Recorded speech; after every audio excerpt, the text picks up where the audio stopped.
Hello sa lahat, welcome back. Dito makukuha ninyo ang latest news at updates araw-araw. Mag-subscribe para sa mas marami pang NBA updates.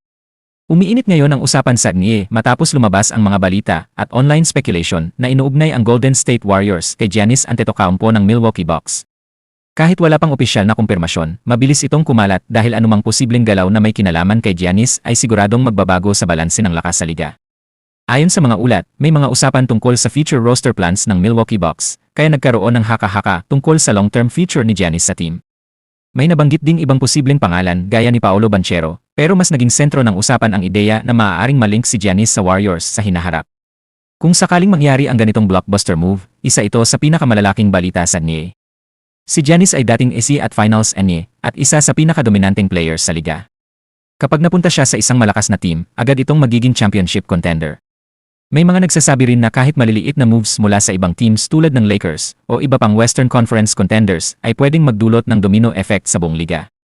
Sa NBA ngayon, isang malaking desisyon lang ay maaaring magbunga ng sunod-sunod na trades at roster changes.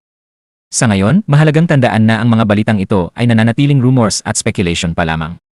Wala pang opisyal na trade o kasunduan na inihayag tungkol kay Giannis at sa Warriors.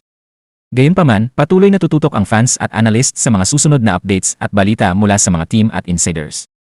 Abangan ang mga susunod na developments dahil maaaring magbago ang sitwasyon anumang oras.